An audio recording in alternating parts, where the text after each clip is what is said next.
So as people are moving, how do we declutter or prepare for a move without feeling overwhelmed? That's it sounds complicated, and it can be complicated, but there are ways that we've helped our clients do it so that it doesn't feel so overwhelming. Uh, you have to realize that it's going to be challenging in the sense that most people have lived in their house for 20 or 30 years. And they kind of swell into the space. Yeah, and there's also, like, with the packing comes the sifting through memories, and that can be really tough. Yeah. So are there tips that have you tried boiling down kind of the ideas on how we help our clients? I know that one of the things is definitely like start early. Yes, yeah. And don't try to do this in the weekend before you're going to move. Absolutely. And be kind to yourself. There's no right speed. You may be really motivated one day to get a bunch done. Great. And then another day, it's just, you're not feeling it, and that's okay too. So what we've suggested is sometimes maybe you just start with a drawer and you just say, today I'm going to go through this drawer. And honestly, like some of our kitchen drawers, that the drawer could be a of doom. day. Yeah, Yes. exactly. So that's fine. And, give yourselves at least 6 to 12 months to really go through what you have here. It takes a while. And when you feel rushed, that's when the stress comes in. But knowing that you've got the time to feel the memories as you're going through it, I think is really okay. helpful. So start early and then do kind of one, just pick a little spot at a time. No marathon weekends. Yes, no, not if you could avoid it. That's the marathon weekends. That's at the end, and that's at the end. That's yes. There will always be something left over. The garage, the area that you forgot to pack up. It's like, oh my gosh, just dump it all in a box. Let's go. Yeah, yes. And so I think one of the best ways, especially when you're talking about like a garage or like your primary closet, is to think about sorting things into categories. So first is keep. Okay, yeah. Second would be donate. Third one is family. Many of us have kids, or we have siblings, and maybe we have family. Well, to us, what are family heirlooms?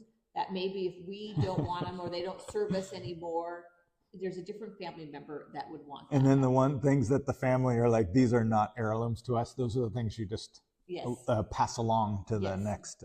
Donate, dispose, however, just make it move away. Honestly, a dumpster can be your best friend too, and it's okay that you've gotten your use out of them, and it's okay to let it go if it can't be donated. It's no longer in good enough condition.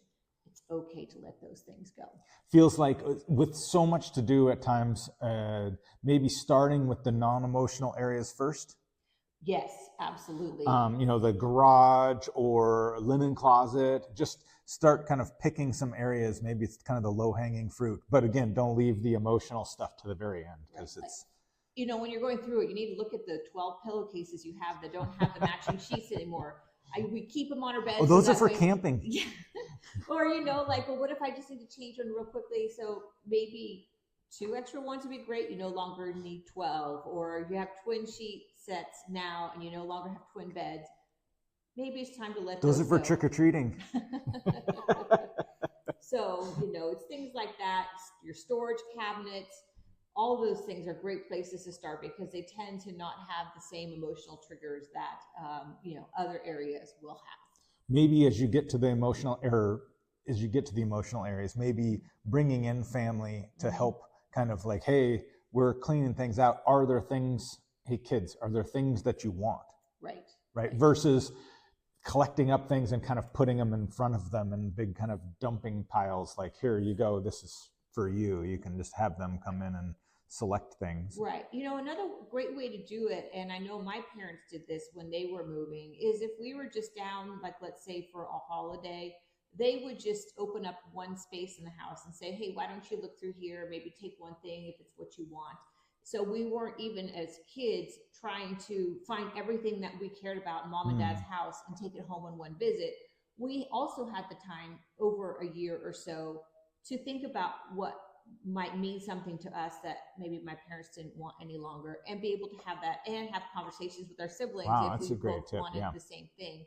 So again, it really helps feel the whole move feel more calm and relaxed, not just for you, but also for anybody else that is impacted by the move. Because often when you're leaving your home of 20 years that you raise your family in, it's emotional for everybody and not just for you, the people leaving the house now. Right. So then, I mean, you could also, you could bring in the kids to help a little bit. Yep. Sometimes that's not helpful. Sometimes it is.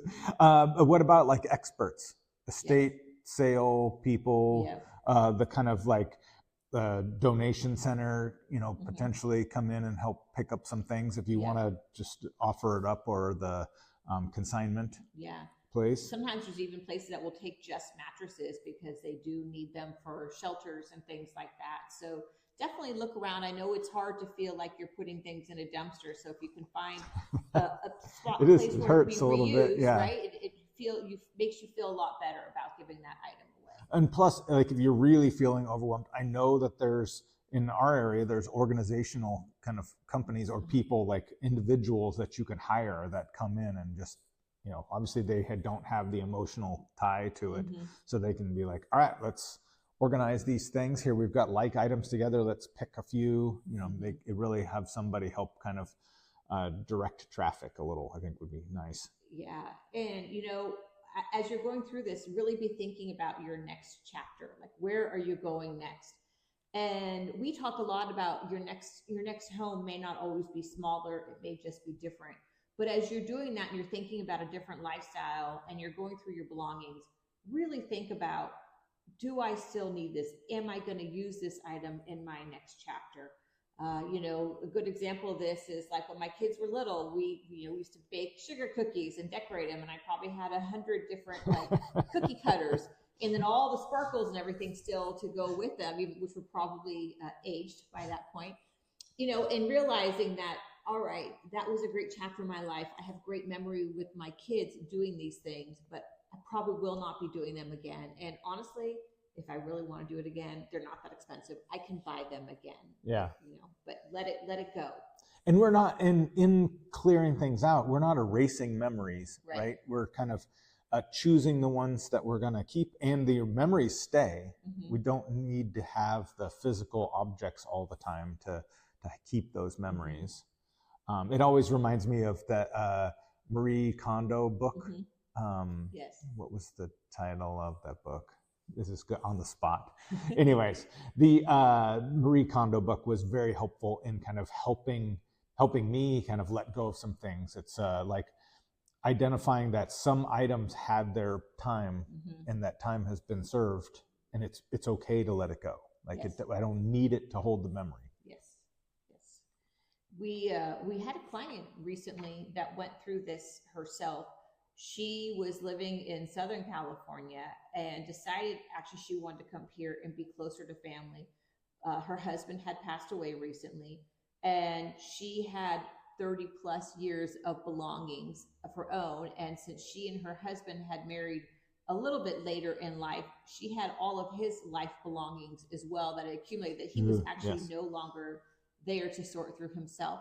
So you can imagine how emotional and difficult that was. But she did actually enlist the help of her children to come down, give her a little reality check on what she's going to need for the future and what is okay to let go, and that they were okay with her letting go as well. Right. And then they all took turns actually helping her move belongings up here, trailers at a time of stuff that she just, she was moving into a bigger house, so she had a lot of room to keep the stuff she really cared about for this next chapter. And took her, I would say 18 months or so to make the whole transition from when she first called us and said, I think I want to make this move. Yeah. And actually, even after she bought her house, it was probably another 6 months before she moved up here, because she gave herself the time and space to make the move thoughtfully and intentionally. So it was on her terms and she felt comfortable with it.